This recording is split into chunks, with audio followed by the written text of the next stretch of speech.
So welcome dear student. Today's our topic is the PGPR, role of plant growth promoting rhizobacteria in plant disease management. जो plant growth promoting rhizobacteria उसका plant disease management में क्या role है। सबसे पहले अपन कुछ terms या definitions है वो देख लेते हैं। तो राइजोबैक्टीरिया क्या है? So rhizobacteria are the rhizospheric component bacteria that aggressively colonize in a plant root. मतलब जो rhizosphere जो प्लांट रूट के जो एडजॉइनिंग जो एरिया जो माइक्रोक्लाइमेटिक है जो रूट का, उसके अंदर जितने भी माइक्रो ऑर्गेनिज्म प्रेजेंट रहते हैं या बैक्टीरिया प्रेजेंट रहते हैं वो आपके सारे राइजोबैक्टीरिया है। और राइजोबैक्टीरिया टर्म जो है सबसे पहले आप वैज्ञानिक 3-4 वैज्ञानिक है जैसे कॉल्पर एंड सॉर्थ एंड उसके बाद जो है स्टोस्लोव एट एल इन 1979, इन्होंने जो सबसे पहले राइजोबैक्टीरिया टर्म जो है वो दी थी। उसके बाद राइजोस्फेरिक इफेक्ट क्या है? Rhizosphere effect, that fact that the bacterial density in the rhizosphere is much higher than that in a surrounding soil. क्योंकि जो राइजोस्फीयर आपका जो सोil रूट के जो चारों ओर का जो माइक्रो क्लाइमेट है उसके अंदर हमेशा बैक्टीरियल डेंसिटी हाई रहेगी। वहां का जो है जो माइक्रो क्लाइमेट है वो जो दूसरी सोइल जो पास दूर की सोइल है उससे थोड़ा डिफरेंट रहेगा, क्योंकि जो राइजोस्फेरिक जो सोइल है उसके अंदर माइक्रोबियल एक्टिविटी ज्यादा है, वहाँ का टेम्परेचर अलग है, वहाँ का मॉइस्चर कंडीशन अलग है। तो जो ये अलग जो इफेक्ट है सराउंडिंग सोइल से उसको अपन कहेंगे राइजोस्फेरिक इफेक्ट। रूट एक्सुडेट मतलब रूट के द्वारा जो है न्यूट्रिएंट रिच कंपोनेंट का सिक्रेशन करना। न्यूट्रिएंट रिच कंपोनेंट जो रूट सिक्रेट करता है उसको अपन कहते हैं रूट एक्सुडेट्स। नेक्स्ट जो है अपन देखते हैं इसमें आपका राइजोस्फीयर। तो राइजोस्फीयर क्या है? जैसे अपन सपोज बात करें कि ये आपका प्लांट्स है, प्लांट, और ये प्लांट का जो है आपका रूट्स है। तो रूट के जो पास का जो एरिया है बिल्कुल एकदम जो कुछ mm से लेके कुछ सेंटीमीटर हो सकता है, ये जहाँ पे माइक्रोबियल पॉपुलेशन ज्यादा है उसको अपन कहेंगे rhizosphere. Narrow zone immediately surrounding the root system and is influenced by the root secretion and associated microorganisms, that is the rhizosphere.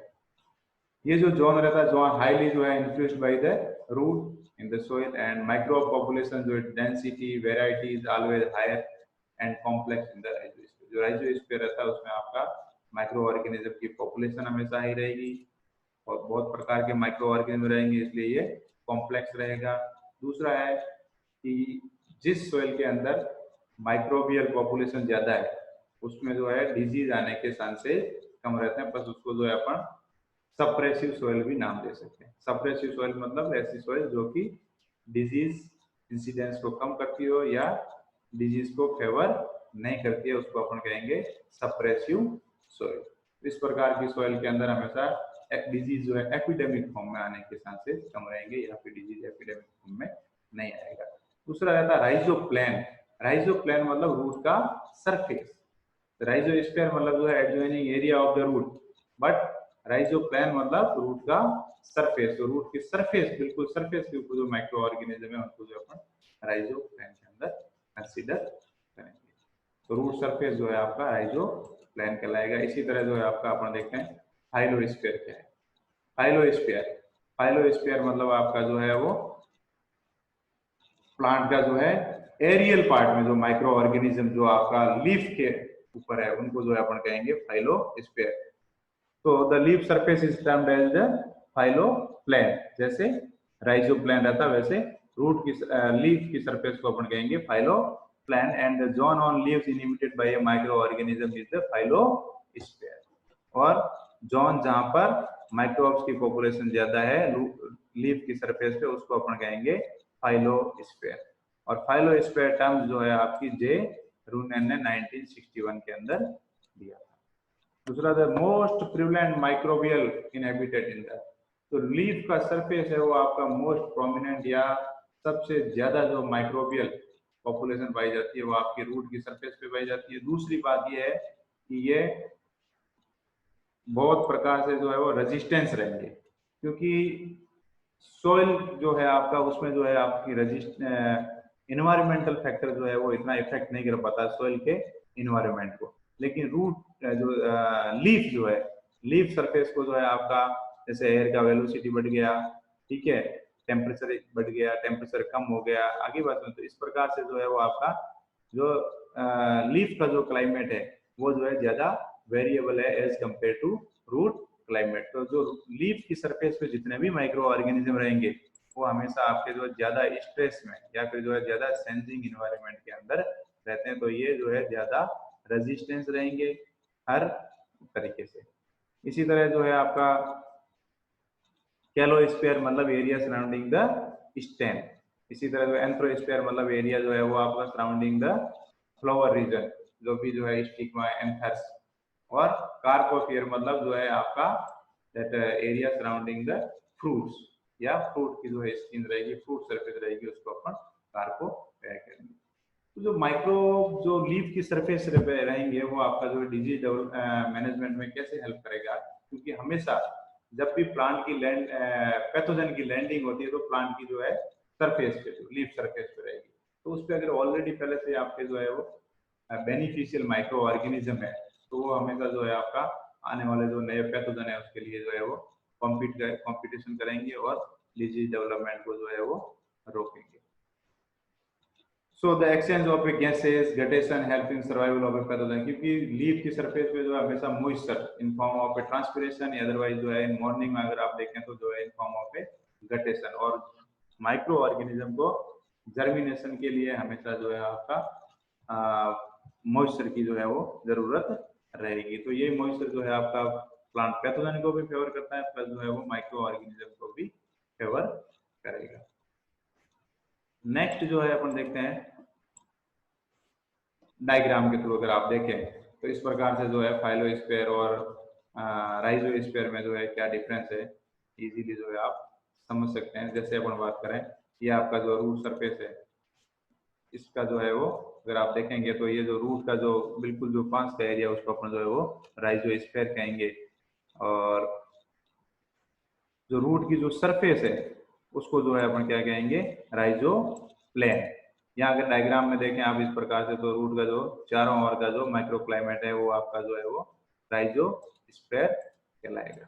ये जो जितना भी आपका राइजोस्फीयर में है। इसी तरह अगर अपन प्लांट की जो है एरियल पार्ट को देखें तो लीफ के ऊपर जो है, या लीफ बहुत सारे जो है वो अलग प्रकार के जो है विभिन्न प्रकार के जो है माइक्रो ऑर्गेनिज्म प्रेजेंट रहेंगे। अगर इसको अपन एनालाइज करके माइक्रोस्कोप में देखें तो इस प्रकार की जो है वो पिक्चर दिखेगी, जिसके अंदर जो है आप देख रहे हैं कि बहुत प्रकार के जो है वो माइक्रो ऑर्गेनिज्म प्रेजेंट रहते हैं।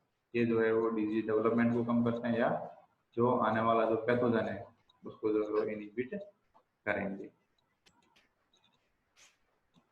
नेक्स्ट जो है अपन देखते हैं कि ये कैसे जो है वो राइजोस्फीयर, जैसे अपन बात की अभी राइजोस्फीयर क्या है, तो इस प्रकार से आप देखेंगे रूट का जो चारों ओर का जो एरिया है उसको अपन जो राइजोस्फीयर कहेंगे। तो ये जो है tolerant to biotic stress bacteria है, वो आपका बायोटिक स्ट्रेस को कम करते हैं, प्लस जो है protection against the pathogen through secretion of a lot of antibiotic, and they provide the nutrition of a plant, so by this the plant health can be improved, so the plant can resistance against the so many pathogen, and the physiology and metabolism of the plant should be may improve through the microorganism. Next अगर अपन देखें तो PGPR क्या है, क्या उसके character होने चाहिए। तो PGPR means plant growth promoting rhizobacteria है। आपको जो ऑब्जेक्टिव के अंदर पूछा जाता है, बहुत बार पूछा गया है, plant growth promoting rhizobacteria, full form of the PGPR. तो bacteria that colonize plant root following inoculation on the seed, seed के ऊपर अगर अपन पहले से इनोकुलेट करते हैं तो वो रूट के चारों ओर अगर बैक्टीरिया जो कॉलोनाइज करते हैं और वो प्लांट की ग्रोथ को एनहांस करते हैं, प्लस जो है वो डिजीज इंसिडेंस को कम करते हैं, या डिजीज की जो है वो प्रोबेबिलिटी को रिड्यूस करते हैं, तो उसको अपन कहेंगे प्लांट ग्रोथ प्रमोटिंग राइजोबैक्टीरिया। इनके क्या कैरेक्टर होना चाहिए, they must be proficient to colonize the root, root के ऊपर कॉलोनाइज होने की जो इसके अंदर जो है वो क्षमता होनी चाहिए, इजीली जो है रूट के ऊपर कॉलोनाइज हो जाने चाहिए, उनकी जो है पॉपुलेशन बढ़ जानी चाहिए। The must survive multiple and compete with other micro, other जो माइक्रो ऑर्गेनिज्म, जो आपके पैथोजेनिक माइक्रो ऑर्गेनिज्म है, उसके साथ जो है वे compete करने चाहिए, तभी जो है ये आपके यूजफुल रहेंगे। They must promote the plant growth, and plant की ग्रोथ को जो है वो प्रमोट करने से, प्लांट ग्रोथ को जो है बढ़ाने में ये हेल्प करने चाहिए। तो फादर ऑफ जो है वो आपका पीजीपीआर जो है वो है पॉलेपर एंड सेरोथ। इन्होंने जो है पीजीपीआर में काफी काम किया और they are considered as a father of a PGPR. अब what are the mechanism of a plant growth promoting rhizobacteria? Through this they can induce the disease resistance in plant, yeah, they can help to reduce the chances of a disease in plant. So this is two types, one is the direct and another is the indirect. Direct they can add some biofertilizer in soils, so like a nitrogen, they promote nitrogen fixation, the phosphorus, they solubilize the phosphate, secretion of pseudophore, modulating phytohormones के secretion को promote करना है। Indirect route में they can secrete antibiotic which can inhibit the growth of other microorganism, induce systemic resistance के through जो है plant में resistance आती है, plus जो है आपका competence है, they can compete with the other microorganism for the food and space, and hydrolytic enzyme production, enzyme production के थ्रू जो है आपका बैक्टीरियल हो गया या फिर जो है वो फंगल हो गया, उनका जो है वो सेल वॉल को जो है वो लाइसिस करते हैं, उनको जो है सेल वॉल को डैमेज करके फंगल या बैक्टीरियल पैथोजन को किल करना।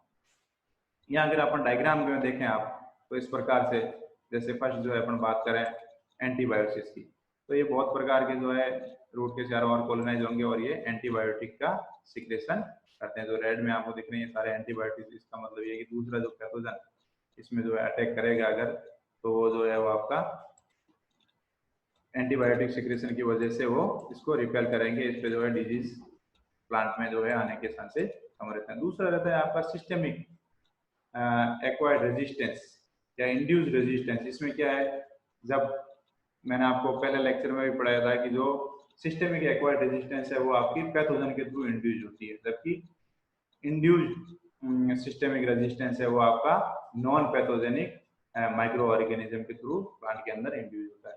तो इसके थ्रू जो है आपका पूरा प्लांट जो है वो सिस्टेमेटिकली जो है वो पैथोजन के अगेंस्ट जो है वो रेजिस्टेंस शो करेगा, और इस तरह से जो है वो आपका पूरे प्लांट के अंदर ये थ्रू हेल्प ऑफ जैस्मोनिक एसिड या ethylene acid and they can produce phytoalexin या synthesis of a PR protein like that. दूसरा है आपका कंपटीशन, क्योंकि ऑलरेडी जब माइक्रोबियल ग्रोथ जो है वो आपका रूट के ऊपर है, तो उसके जब दूसरा पैथोजन अटैक होगा तो उस दौरान क्या करेगा, ये स्पेस और न्यूट्रिशन के लिए पैथोजन के साथ compete करेगा। इसके लिए एक हमेशा ये रहता है कि माइक्रोबियल जो आपका पीजीपीआर की पॉपुलेशन है वो रूट जोन में पहले से प्रेजेंट रहना चाहिए। अगर एक बार पैथोजन का अटैक हो गया उसके बाद जो है वो आपका पीजीपीआर या बायो कंट्रोल एजेंट जो है वो इसको रोकने में सक्षम नहीं होगा।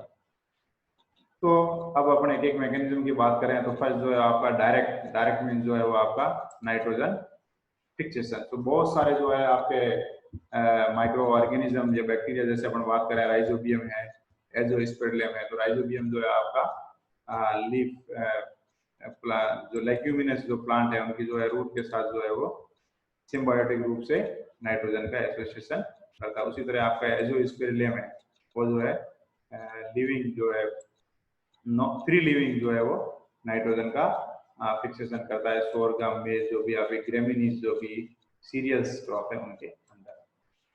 इसी तरह जैसे आप डायग्राम की फॉर्म में देखें तो एटमॉस्फेरिक नाइट्रोजन को जो है वो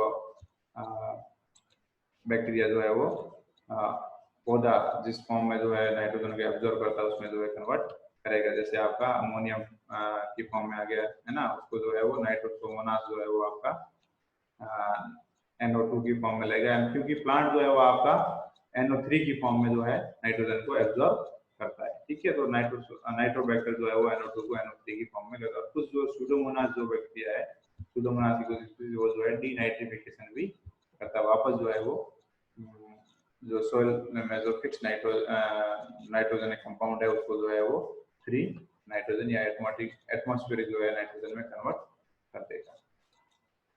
नेक्स्ट बात करें अपन फॉस्फेट सोल्यूबलाइजिंग, क्योंकि जो सोइल के अंदर जो फॉस्फेट रहता है वो हमेशा जो इनसोल्यूबल फॉर्म के अंदर रहता है, प्लांट को जो है वो अवेलेबल नहीं रहता है। तो बहुत प्रकार के जो बैक्टीरियल एंड फंगल जो है वो आपके माइक्रो ऑर्गेनिज्म है जो कि इनसोल्यूबल फॉस्फोरस को सोल्यूबल फॉर्म में कन्वर्ट करता है। जैसे अपन बात करें एजोस्पेरिलम है या फिर जो है एसिनोबैक्टीरिया जो है, ये क्या करते हैं, जो फॉस्फेट कंपाउंड है उनसे जो है सोल्यूबल फॉर्म में जो है वो फॉस्फोरस को लाते हैं, जिससे कि प्लांट का जो है वो इजीली अपटेक कर सके। दूसरा है आपका सीडेरोफोर प्रोटेक्शन। सीडेरोफोर मींस क्या है कि जो फ्री आयरन है उसको जो है एक रिंग की फॉर्म में या चिलेटिंग रिंग की फॉर्म में जो है वो निर्माण कर लेता है, जो कि पैथोजन को अवेलेबल नहीं रहेगा, क्योंकि एक आपका आयरन मतलब जो है एसेंशियल रहता है बहुत सारे जो है वो एंजाइमेटिक एक्शन के लिए। तो जब पैथोजन को प्रॉपर जो है वो आपका आयरन नहीं मिलेगा तो उसकी जो है वो ग्रोथ इनहिबिट होगी, उसकी जो एंजाइमेटिक एक्टिविटीज है वो जो है प्रॉपर जो है वो सिस्टम जो है काम नहीं कर पाएगा। तो इसकी वजह से जो वो इसको किल करता है। जैसे आपका स्यूडोमोनास फ्लोरोसेंस है, ये क्या करता है, आयरन जो फ्री आयरन है उससे जो है वो चिलेटिंग रिंग बनाएगा या सीडेरोफोर का प्रोडक्शन करेगा। इसी तरह अगर नेक्स्ट अपन बात करें तो मॉड्यूलेटिंग ए फाइटो हार्मोन्स, क्योंकि जब भी प्लांट स्ट्रेस में रहेगा तो उस दौरान क्या करेगा, वो बहुत सारे जो है वो हार्मोन्स का जो है वो फॉर्मेशन करेगा या फ्रस्ट्रेशन करेगा। तो जो उस हार्मोन्स की जो है वो प्रोडक्शन को जो जितने भी आपके पीजीपीआर है वो जो है वो बढ़ाते हैं या उसको जो है वो हेल्प करते हैं उसके जो है लेवल को बढ़ाने में। जैसे आपका बेसिलस है, स्यूडोमोनास है या राइजोबियम, ये जो है वो आपका आईएए के प्रोडक्शन को बढ़ाते हैं। उसी तरह जो एजेटोबैक्टर है वो जिब्रेलिन या काइनेटिन जो आपका साइटोकाइनिन है, इनके प्रोडक्शन को बढ़ा के जो है प्लांट का जो स्ट्रेसफुल जो कंडीशन है उससे उसको बाहर करेंगे या उसमें जो वो हेल्प करेंगे। नेक्स्ट अपन बात करें इनडायरेक्ट, तो इनडायरेक्टली जो है वो पीजीपीआर जो प्लांट ग्रोथ प्रोमोटिंग राइजोबैक्टीरिया है वो प्लांट्स में कैसे हेल्प करते हैं। तो फर्स्ट जो है वो आप देखेंगे competition for food and that space के लिए जो है वो प्लांट की जो है रूट सरफेस है उसके ऊपर जो है हमेशा ये कंपटीशन रहेगा। तो जो that PGPR are more resistant than the pathogen, so they can kill, otherwise they can utilize more efficiently that nutrient resources as compared to pathogens. Next अगर बात करें अपन एंटीबायोटिक या लाइटिक एंजाइम, जैसे कि अपन बायो कंट्रोल एजेंट में भी बात किया, तो बहुत सारे जो पीजीपीआर है वो एंटीबायोटिक्स का सीक्रेशन करते हैं। वो क्या करेंगे, पैथोजन की जो है ग्रोथ को इनहिबिट करेंगे through dissolving a cell wall. जैसे अपन बात करें many rhizobacteria have been reported to produce a antifungal metabolic like SCN. ठीक है, ये जो आपका स्वर्गम वगैरह या मेज वगैरह है उनके अंदर जो एससीएन का सीक्रेट करते हैं, वो जो है या तो डायरेक्ट जो है वो टॉक्सिक रहता है, प्लस जो है कुछ जो है एंजाइम जिससे सीक्रेट करेंगे आपका, जैसे सेल्यूलेज है या फिर जो है काइटिनेज है, जो फंगस की जो है सेल वॉल को डिसॉल्व करेगा। नेक्स्ट अपन बात करें इंड्यूस सिस्टमिक रेजिस्टेंस, जो है ऑलरेडी मैंने थोड़ा पहले डिस्कस किया। ये जो है प्लांट के अंदर जो है आपका PGPR can stimulate ISAR in A which the plant can better defend itself against the pathogen like bacteria, fungi or virus, and it induced resistance is the state and enhanced defensive ability developed by plants when appropriately stimulated। ये क्या है, जो आपके PGPR है जो plant के अंदर जो है वो डिफेंस मैकेनिज्म को जो है वो एक्टिवेट करते हैं in the form of a induce systemic resistance through accumulation of a phytoalexin, PR protein और through thickening of the cell wall like that. कुछ जो है एग्जांपल्स आपके जो फ्री लिविंग कौन कौन से नाइट्रोजन फिक्सेटिंग बैक्टीरिया है, कौन से सिम्बायोटिक है, उसी तरह कौन से जो आपके फास्फोरस सोल्यूबलाइजिंग बैक्टीरिया, कौन सी फंजी जो है वो फास्फोरस सोल्यूबलाइजेशन में हेल्प करता है। उसी तरह आपका माइक्रोराइजा जो कि फास्फोरस सोल्यूबलाइजेशन में हेल्प करता है, कौन कौन से एंडोमाइक्रोराइजा है, कौन से एक्टोमाइक्रोराइजा है। और उसी तरह जो जिंक सोल्यूबलाइजिंग जो बायो फर्टिलाइजर है आपके बैक्टीरिया जैसे बैसिलस स्पीशीज वगैरह जो है वो जिंक को सोल्यूबलाइज करने में भी हेल्प करता है। उसी तरह आपका स्यूडोमोनास जो है वो प्लांट ग्रोथ प्रमोटिंग राइजोबैक्टीरिया। तो समरी की फॉर्म में अगर एक बार अपन देख सकते हैं, way that PGPR promote plant growth या why we are using PGPR या role of a PGPR in plant growth development. So they prevention of a natural resources, preservation of a natural resources and environment. एक तो environment को save करते हैं, plus जो है natural resources है उनको जो है आप इनके थ्रू जो है सेव कर सकते हो। फॉस्फेट सोल्यूबलाइजेशन, फॉस्फोरस को सोल्यूबलाइज फॉर्म में जो है कन्वर्ट करते हैं। Plus production of A plant growth regulator, बहुत सारे जो है प्लांट ग्रोथ रेगुलेटर प्रमोट करेंगे। पोटाशियम को जो है मोबिलाइज फॉर्म में जो है वो कन्वर्ट करते हैं। प्लस जो है माइक्रो ऑर्गेनिज्म है, बायो फर्टिलाइजर है, बायो पेस्टिसाइड जैसे अपने देखा नाइट्रोजन फिक्सिंग है ना, और बहुत सारे जो है बायो पेस्टिसाइड की फॉर्म में भी यूज करते हैं, जैसे अपन अभी बायो कंट्रोल एजेंट के अंदर देखा। प्रोडक्शन ऑफ ए वोलेटाइल जो है organic compounds that can inhibit the growth of other microorganism. Microbe as a biotic elicitor also. Through biotic elicitor they can induce systemic resistance in the plant. Microbial response in a stress agriculture के अंदर जो है आपका इसका जो है वो use किया जाता है। प्लस जो है माइक्रोबियल एंटागोनिज्म जो है वो अपना देखा डिजीज को कैसे जो है ये फंगल, वायरल या बैक्टीरियल डिजीज को इनहिबिट करते हैं। तो थैंक यू।